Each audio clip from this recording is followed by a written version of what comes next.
Welcome to ABC campus. आज हम IS-20 accounting for government grants and disclosure of government assistance में practice question कर रहे हैं, जिसका टाइटल है KT. During the year ended 30th June year 2, KT receive 3 grants, details of which are set out below. तो 3 different grants हमें दी हुई हैं और फिर रिक्वायरमेंट ये है कि show how the above transaction should be reflected in the financial statements of KT for the year ended 30th June year 2। Where any accounting standards allow a choice, you should show all possible options. तो जहाँ पे presentation के हमारे पास options होंगे related to income या related to asset में, तो दो दो ऑप्शंस हैं, तो वो दोनों ऑप्शंस हम डिस्कस कर रहे होंगे। सो हम स्टेप वाइज इसमें से हर पार्ट को डिस्कस करते हैं और उसकी फिर जो रिक्वायरमेंट है उसको मीट करते हैं। फर्स्ट पार्ट है कि on 1 September a grant of ₹40,000 from local government. This grant was in respect of training cost of 70,000 which KT had incurred.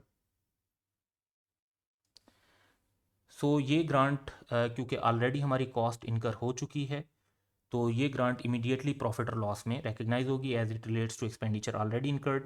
By category ये ग्रांट जो है वो ग्रांट रिलेटेड टू इनकम है।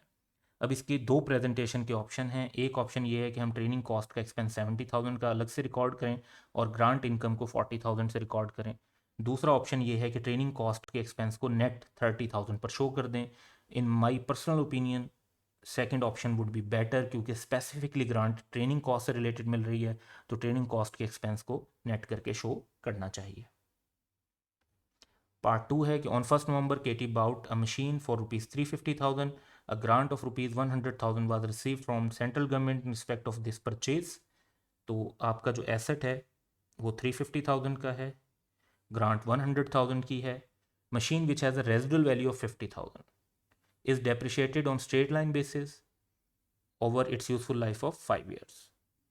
तो ये जो डाटा है हमारे पास, इसमें हमारे पास दो जो है प्रेजेंटेशन मेथड आ जाते हैं। This is grant related to asset. So पहला मेथड हमारे पास ये है कि हम डेफर्ड ग्रांट का अकाउंट सेटअप करें। तो उसमें जो हमारे पास एक्सट्रैक्ट्स बनेंगे, उसमें डेप्रिसिएशन सबसे पहले अगर हम चार्ज करते हैं तो दैट वुड बी 350,000 में से 50,000 लेस करेंगे रेजिडुअल वैल्यू के, 5 years पे डेप्रिशिएट करेंगे। और क्योंकि टाइम पीरियड जो है वो 1 November से स्टार्ट हो रहा है, तो 8 months की डेप्रिसिएशन हम चार्ज करेंगे, दैट वुड बी 40,000।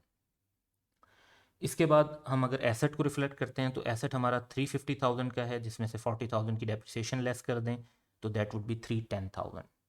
नेक्स्ट हमें ग्रांट को सेपरेटली डील करना है, तो ग्रांट हमें जो रिसीव हुई है वो है 100,000 की। तो 100,000 को ओवर 5 years, लेकिन इस साल में सिर्फ 8 months हैं, तो 8 months की वैल्यू हमारी बनेगी 1,3333। So that would B now the amount of income. तो अब हमें बाकी जो ग्रांट है वो लाइबिलिटीज़ में शो करनी है। नेक्स्ट 1 year से रिलेटेड जो ग्रांट है, तो ओवर 5 years करेंगे तो नेक्स्ट 1 year से रिलेटेड 20,000 आ जाएगी, दैट वुड बी 20,000, ये करंट लाइबिलिटीज़ में शो होगी। और जो बाकी अमाउंट बच जाएगी हमारी इनकम और करंट लाइबिलिटीज़ वाली निकाल के, that would be shown in non current liabilities, that is 66,667। तो ये हमारा मेथड 1 था, जिसमें हमने उसे डेफिड ग्रांट के तौर पर प्रेजेंट किया। दूसरा मेथड वो होता है जिसमें हम उसे कॉस्ट ऑफ एसेट में से डिडक्ट कर देते हैं। तो इसमें अगर हम एक्सट्रैक्ट्स बनाते हैं तो डेप्रिसिएशन जो है वो हमारी अब इस तरीके से कैलकुलेट होगी कि 350,000 में से हम 100,000 भी लेस करेंगे ग्रांट का, और अब एसेट हमारा 250,000 का होगा, उसमें से फिर रेजिडुअल वैल्यू लेस करेंगे और फिर डेप्रिशिएट करेंगे। सो हमने ग्रांट के 100,000 भी लेस किए और रेजिडुअल वैल्यू वाले भी लेस हो रहे हैं ताकि डेप्रिशिएबल अमाउंट निकले। 5 years 8 months की डेप्रिसिएशन हमारी आ जाएगी 2,667 की, और हम अपने एसेट को शो करेंगे 350,000 उसकी कॉस्ट है, 100,000 ग्रांट का लेस किया और 2,667 डेप्रिसिएशन के लेस किए, तो हमारे पास नेट अमाउंट 22,3333 की अमाउंट आ जाएगी, that would be shown as property plant and equipment. So ये दोनों मेथड हमारे रिफ्लेक्ट हो जाएंगे जो दो ऑप्शंस थे ग्रांट रिलेटेड टू एसेट को शो करने के। नेक्स्ट हमारे पास थर्ड पार्ट है कि on 1 June a grant of ₹100,000 from local government. This grant was in respect of relocation cost that KT had incurred. Moving parts of its business from outside the local area, the grant is repayable in full unless KT recruits 10 employees locally by the end of year 2. KT is finding it difficult to recruit as the local skill base does not match the needs of this part of the business। तो जो condition है वो meet होने का chance नहीं है।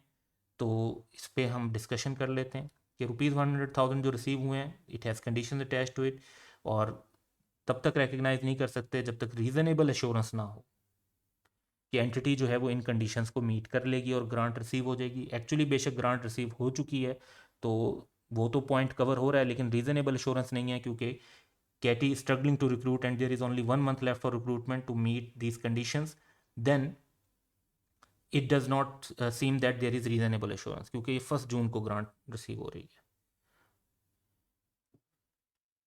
Grant should not be recognised as income, और इसको करंट लाइबिलिटीज़ में शो करना चाहिए जब तक कि इसकी रीपेमेंट नहीं हो जाती, क्योंकि अपेरेंटली ये नज़र आ रहा है कि कंडीशंस मीट नहीं होंगी और ग्रांट को वापस करना पड़ेगा। तो इसको एज अ लाइबिलिटी प्रेजेंट करते रहना चाहिए जब तक इसकी रीपेमेंट नहीं हो जाती। So that's all for today. Have a good day.